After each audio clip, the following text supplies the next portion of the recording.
안녕하세요. 인생사연을 전해드리는 라디오 채널 인생사연집입니다. 오늘은 한 청취자분이 보내주신 가슴 뭉클한 사연을 소개해드리려고 합니다. 이혼 후 10년이 지나 우연히 다시 만나게 된 전 시어머니와의 이야기인데요. 끝까지 들으시면 반전이 있으니 집중해 주시기 바랍니다. 저는 올해 45살 김연서라고 합니다. 25살에 결혼해서 15년을 살다가 10년 전에 이혼했어요. 남편의 거듭된 외도와 거짓말로 더 이상 버틸 수가 없었거든요. 하지만 이혼할 때 가장 힘들었던 건 남편과의 이별이 아니라 시어머니와 헤어지는 거였습니다. 저는 어릴 때 부모님을 교통사고로 한꺼번에 잃었어요. 고아원에서 자라다가 대학 진학을 위해 고등학교 때부터 혼자 자취를 시작했죠. 그러다 대학교 2학년 때 남편을 만났고 그의 집에 처음 놀러 갔을 때 시어머니를 만났습니다. 어머니는 제 손을 꼭 잡으시더니 이제부터 내가 내 엄마다. 기댈 곳 없이 힘들었지. 이제는 우리 딸이니까 편하게 생각해라 하시면서 눈물을 글썽이셨어요. 그날부터 저는 정말 딸처럼 어머니를 따랐어요. 주말마다 친정집 가듯 시댁에 놀러 갔고 힘든 일이 있으면 남편보다 어머니께 먼저 전화를 걸었습니다.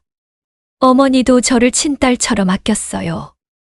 명절 때도 저만 편하게 앉혀놓으시고 아픈데 없냐고 수시로 물어보시고 제가 좋아하는 음식은 다 외우고 계셨죠. 그런데 결혼 5년 차부터 남편이 달라지기 시작했어요. 회식이 잦아지고 귀가 시간이 늦어지고 전화는 항상 진동으로 해놓고 다녔습니다. 의심이 들어서 따져 물으면 의심병 환자 취급을 했고 심지어 화를 내며 집을 나가기도 했어요. 결국 10년 차가 되던 해에 결정적인 증거를 발견했습니다. 남편 차에서 모르는 여자의 귀걸이가 나온 거예요. 그날 저는 어머니를 찾아갔어요. 눈물을 흘리며 모든 걸 말씀드렸죠. 어머니는 한참을 우시다가 이렇게 말씀하셨어요. 연서야, 미안하다.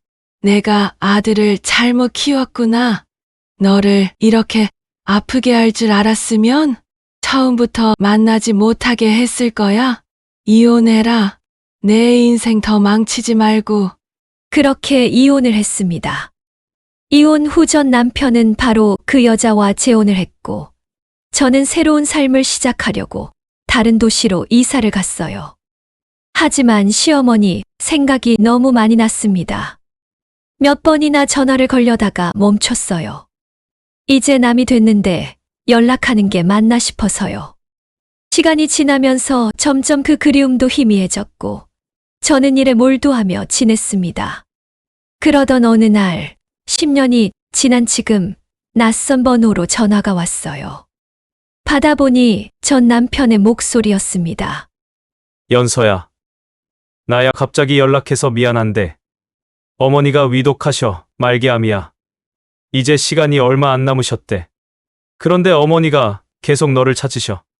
마지막으로 한 번만 볼 수 있을까? 저는 머릿속이 하얘졌어요. 시어머니가 아프시다니. 그것도 말기암이라니. 10년이라는 시간이 한순간에 사라지는 것 같았습니다. 다음 날 저는 기차를 타고 그 도시로 향했어요. 병원 문을 열고 들어서는 순간 침대에 누워 계신 시어머니를 봤습니다. 예전에 그 건강하고 활기찬 모습은 온데간데 없고 너무나 수척해진 모습에 눈물이 핑 돌았어요. 어머니는 저를 보시더니 손을 내미셨어요. 연서야, 우리 딸, 그동안 어떻게 지냈어? 엄마가 너무 보고 싶었는데. 저는 어머니의 손을 잡고 한참을 울었습니다. 어머니 손은 예전처럼 따뜻했지만 많이 가벼워져 있었어요. 그날부터 저는 매일 병원에 갔어요. 어머니 곁을 지키며 식사를 챙겨드리고 책을 읽어드리고 예전 이야기를 나눴습니다. 전 남편과 그의 세 부인도 병원에 왔지만 어머니는 유독 제가 있을 때 편안해 하셨어요. 전 남편의 세 부인은 처음에는 제 존재가 불편했는지 어색해했지만 시간이 지나면서 오히려 고맙다며 인사를 건네기도 했습니다. 어느 날 밤 어머니가 저를 조용히 부르셨어요.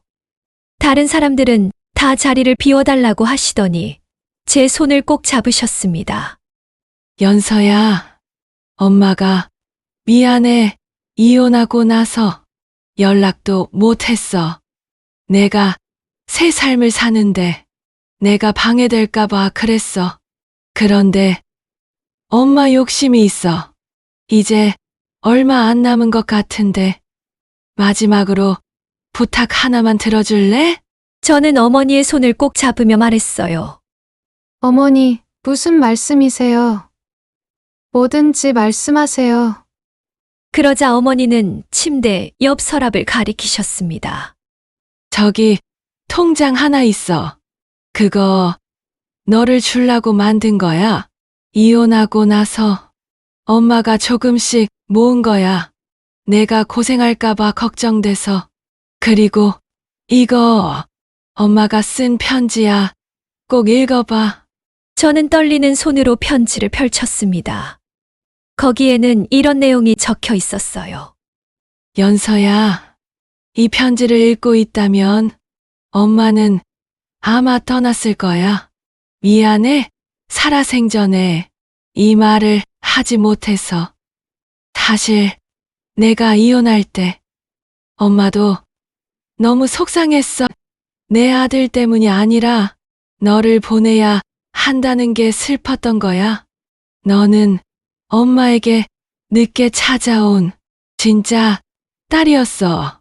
내 아들보다 더 효도했고 더 마음을 써줬지. 이혼하고 나서도 엄마는 매일 내 생각을 했어. 잘 지내고 있을까? 밥은 제때 먹을까?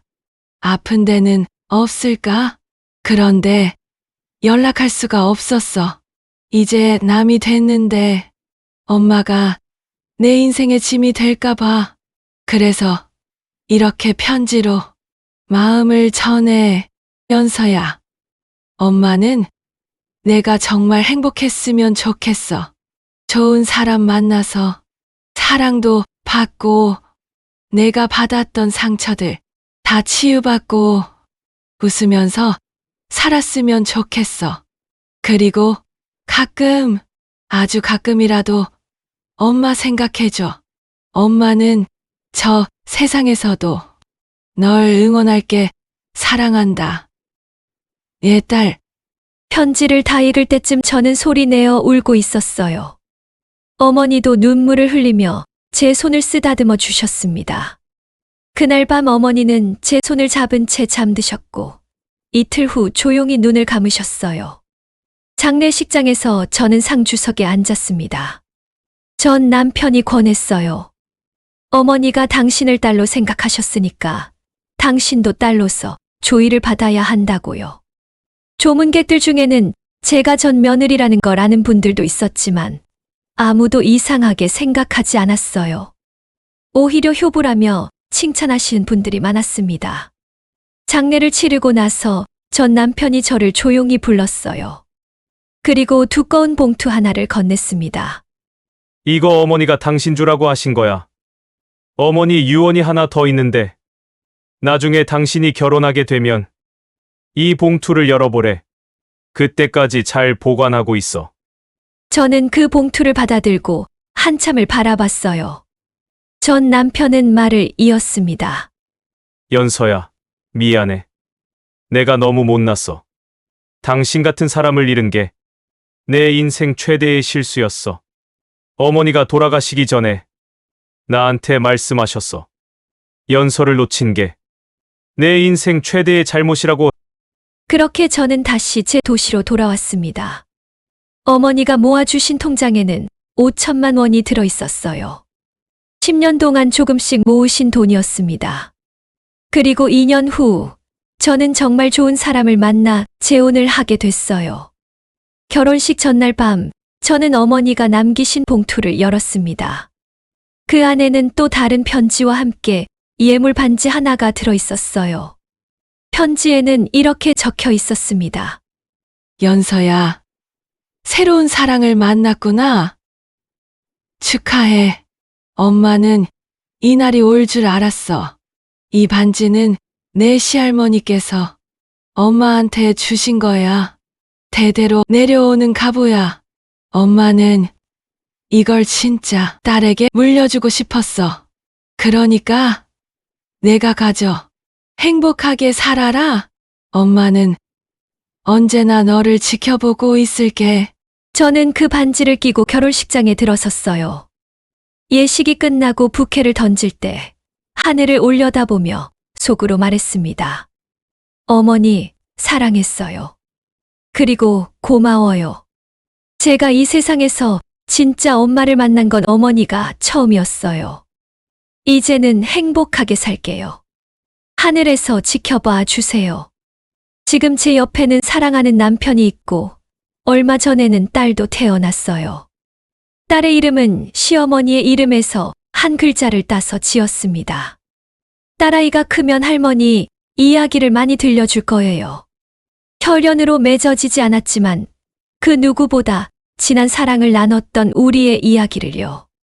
가족이란 혈연으로만 정의되는 게 아니라는 걸 저는 시어머니를 통해 배웠습니다.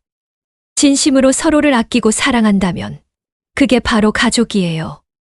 이혼으로 관계가 끝났다고 생각했지만 진짜 가족의 인연은 서류 한 장으로 끊어지지 않더라고요. 지금도 가끔 힘들 때면 어머니가 남겨주신 편지를 꺼내 읽습니다. 그러면 힘이 나요. 어머니가 여전히 저를 응원하고 계시다는 걸 느끼거든요. 여러분도 혹시 소중한 인연을 놓치고 계신 건 아닌가요? 시간이 지났다고 관계가 끝났다고 해서 그 마음까지 끝난 건 아닙니다. 용기 내어 한번 연락해 보세요. 그 작은 용기가 여러분의 인생을 바꿀 수도 있어요. 저처럼요. 오늘 사연이 마음에 와닿으셨다면 구독과 좋아요 부탁드립니다. 그리고 여러분의 인생 사연도 댓글로 남겨주세요. 다음에 또 감동적인 이야기로 찾아뵙겠습니다. 감사합니다.